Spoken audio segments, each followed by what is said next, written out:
This clock is on a building called the Corn Exchange in Bristol, and you might be thinking, why does it have 3 hands? Is one of them a second hand?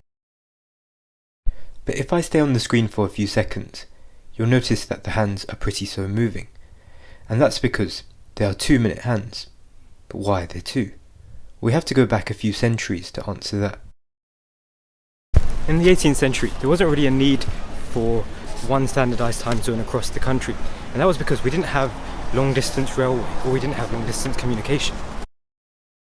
This led to a lot of places across the country using their own local time. So London, let's say, might have had a slightly different time zone to towns further east or west. There was one issue with this, and that was lots of towns, including Bristol, didn't want to switch from using their original time, having used it for so many years. And so for the next 5 years, it continued to use Bristol time. In the 19th century, there came railways and long-distance communication, so we needed one time so that trains could run smoothly. So the time in London, Greenwich Mean Time, was chosen as railway time, and it was officially adopted in 1847. However, Bristol only adopted the standardised time 5 years later, and so for those years, it was always 10 minutes behind the railway clock.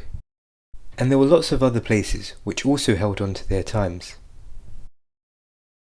Bristol did eventually switch, but there are still 2-minute hands on this clock as a reminder of the town's old time, the black hand being for Bristol and the red for Greenwich Mean Time.